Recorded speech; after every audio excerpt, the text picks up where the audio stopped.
What's up? It's Guy Sebastian here, and I'm chatting with Milky.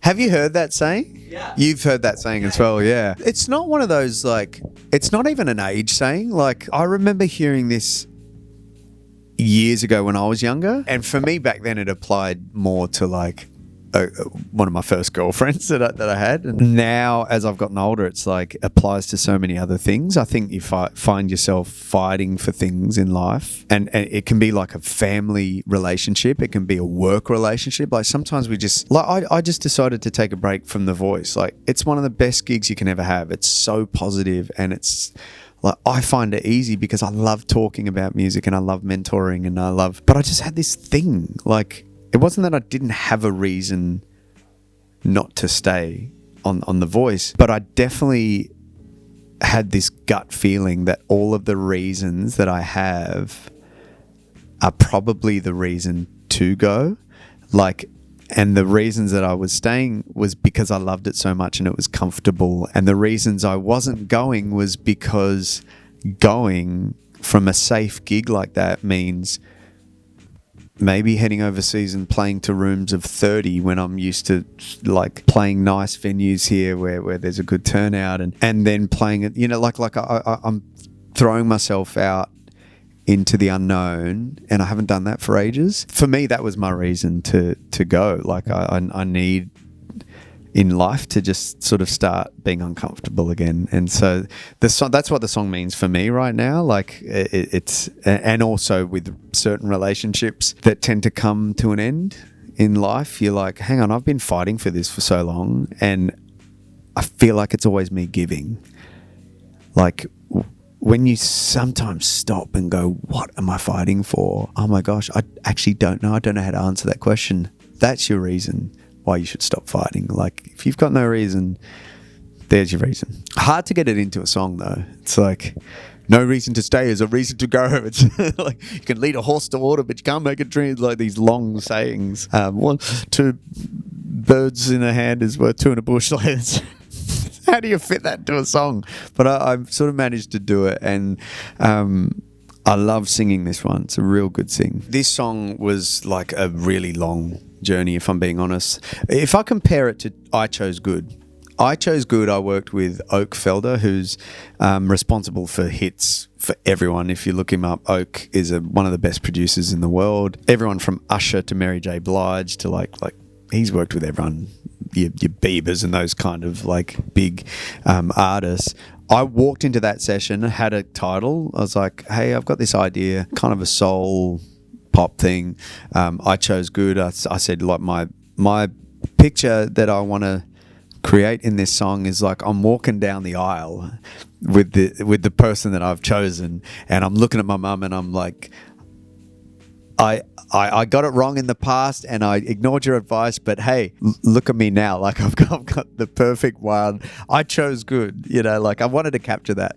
I wrote that on the day. We recorded everything on the day. Oak was playing bass, putting in the drums, like making the track, comped my vocals, everything. That was done in a few hours to what you're hearing now, like in less than a day. No reason to stay. I wrote it on the day. I did finish everything except for the bridge, but then began the journey of putting the pieces together. This song was different. I really wanted to get some of the musicians that I've admired for so long, and soul musicians. Like the guitarist on this track has played for like everyone from Whitney Houston to Luther Vandross. Like he's a industry like genius. Being with him in the studio was, I don't know, like it's one of those moments I'll never forget where you got that feeling where someone puts a piece down and everyone's so excited in the room and vibing in the room because you're like, oh my God, what I imagined the guitar parts to be, he's just taken it way beyond anything I could have imagined. And then I've got these vocalists who like I adore super soulful singers, all LA based, and I got them in a room together. That's actually when I wrote the bridge, because I was like, oh, this isn't wasted opportunity. I need to get them featured a bit more. And I sat at the piano and quickly wrote the bridge, which I end the song on the bridge. Normally you come back in with a big chorus or whatever, but I actually end the song on the bridge with a big guitar solo, because those singers just sound so good. It was such a journey to get this song, months and months, probably like 8 months of just like revisiting it and compiling things that I'd got in LA, things that I did in my own studio. It's me playing drums on the song. There's just a bit of just parts that I sort of collected, and then to polish it off, I got one of my favorite producers, Steve Solomon. I've just literally went, hey man, this is where it's sitting. Can you just compile everything for me? These are all the parts I've produced up to now. Gave him my finished vocal and everything, and then Steve kind of polished it and put it together. So yeah, lots of hats. That's a really good question. I think that's the biggest thing I battle with when it's making an album. There's a song that I just wrote called The Keys, and I love it's worse when I love a song, right? Like I love Antidote. That was a song I wrote with Sam Fisher. I remember sitting on that for ages, and I produced that one, and I would have done 5 or 6 different versions, but because I love it so much, I'm like, what if this isn't the perfect version? Like, and I'll wake up and I'll have a completely different gut feeling about it. But I think you always have to remember, a song and the production of a song is a stamp in time. Like, it's like, that's how I was interpreting the song at that time, and you have to be at peace with it, because you're going to wake up like months later and go, oh no, I don't even use that drum bank anymore, like those snares are dated, like you're always going to be dissatisfied. So you've got to accept that it's a stamp in time, and that's what art is. It's like, cool, judge me for that time. That's how I was feeling at that time. So the movie was meant to come out September, but yeah, I guess this is it's sort of an independent film. Well, it is an independent film, and I really look at Ali and Jay, who have put this film together. First Bollywood film shot here in Australia, like a really adventurous thing to tackle. And yeah, I think they're just finalizing a bunch of things. And for me, it was a real passion project. When I saw this script and met Ali and Jay, like, it was more that I just felt at home with them. I felt like their heart was in the right place. They just want to make a really beautiful film like that represents Australian culture coming head on with Indian culture. And there's so many Indians here in Australia, and it sort of took me back, I guess, when I first moved here. And this is a weird story to share, but I remember sitting in my classroom and I needed to go to the toilet, and I misunderstood what the teacher said. Like, I just said, oh, can I go to the toilet? And she was like, why didn't you go recess? That whole question. I was that kid. And she was like, what are you doing or something? And I was like, she asked me what I'm doing. Like, why? And I had an accent, I came here, I was only 6, but I had a pretty heavy accent. So I would have been like, I thought she was asking me specifically what I was going to do in the toilet. So I said, oh, well, I'm doing shit. But I didn't know that the S word was rude in Australia, because that's how we would really kind of say it. Was piss and shit is what you'd say, like as English from where I grew up. At least that's what I remember, because I remember saying it in the classroom and everyone laughing and the teacher getting really mad at me, and me having that feeling of I was like having a panic attack, because I was like, what have I done wrong? Like, I didn't mean to be rude or whatever. So that cultural thing that can really be hard to navigate is what really spoke to me in this film. And I've got to speak in an accent. So, like, dude, I've never done a film. There's elements of acting that I do in performing, but doing a feature film, it was like a whole other hat I had to wear. I play the main protagonist, Kabir. I'm his dad.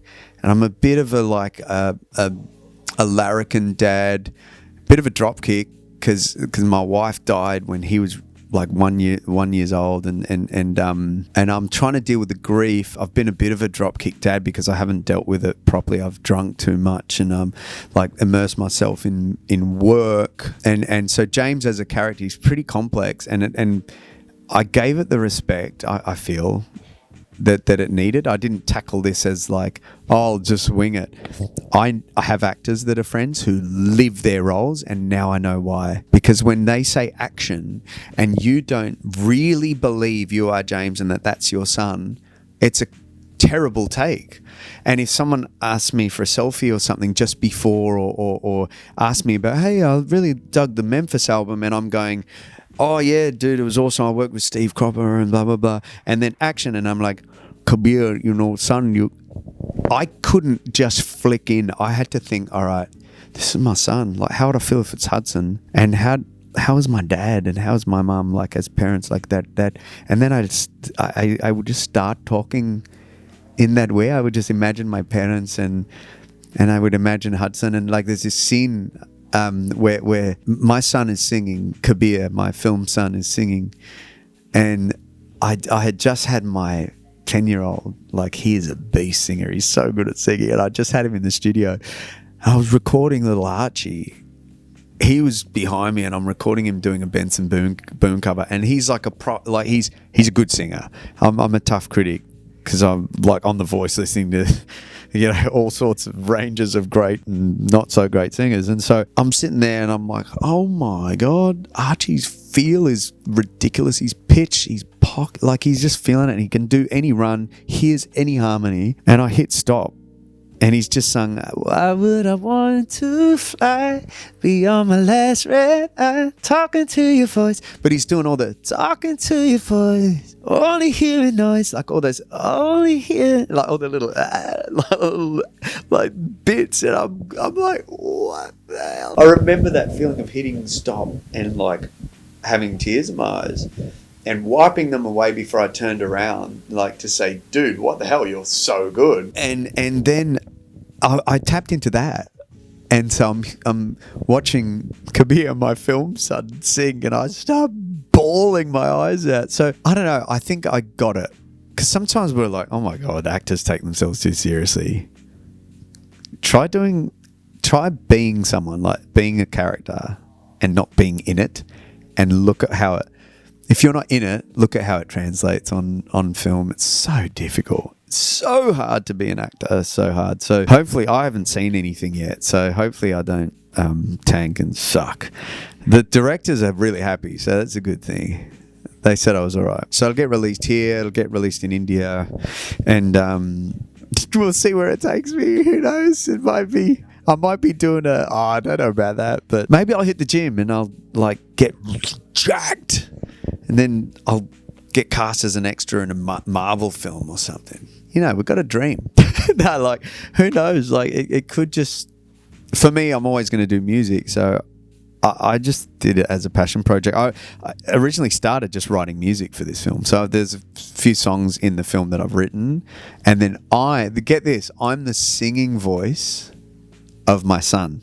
But in the film, like, James is like, he's a tone deaf larrikin dad that can't sing. So that's a bit weird. That's probably confusing to people. So I'm playing his dad, but I'm also his singing voice when he sings in the film. So it's weird. For me, I think mentoring people on The Voice, it's I don't know. I never see myself as like I'm above them or something. Like I'm this. I see it more as an opportunity for me to learn, because I think that's everyone. Like, even when you're young, you're always looking around you and you're trying to absorb and like, oh, what are you vibing on? Like, what do you listen to? What's your flavor? Like, I look at who I had in my team this year, and I'm always gravitating to people who have really good instincts artistically, probably more so this year.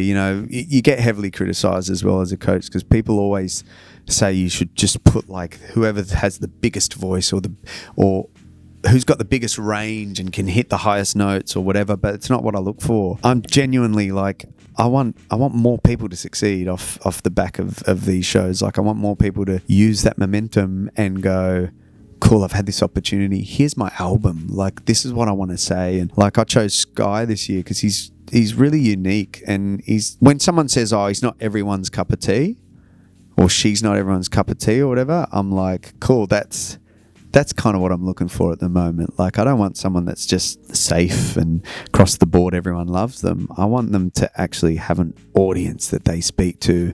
And sometimes when you're divisive and people either love you or hate you, that's actually a really great ingredient in being an artist, because you stand for something, or you have a thing that's identifiable. I think Sky had that this year. Sky had really long hair, super high voice, and it is quite, because we don't see him. Like, I knew there was something like interesting about Sky's voice, but I knew I wasn't turning around, or at least most of the time I think I'm not turning around and I'm going to see some bikey looking dude, you know, like I wasn't sure what I was going to see. We can't see anything. And we hit that chair and turn around. It's like, oh my gosh, that voice is coming from you. Like, it's incredible.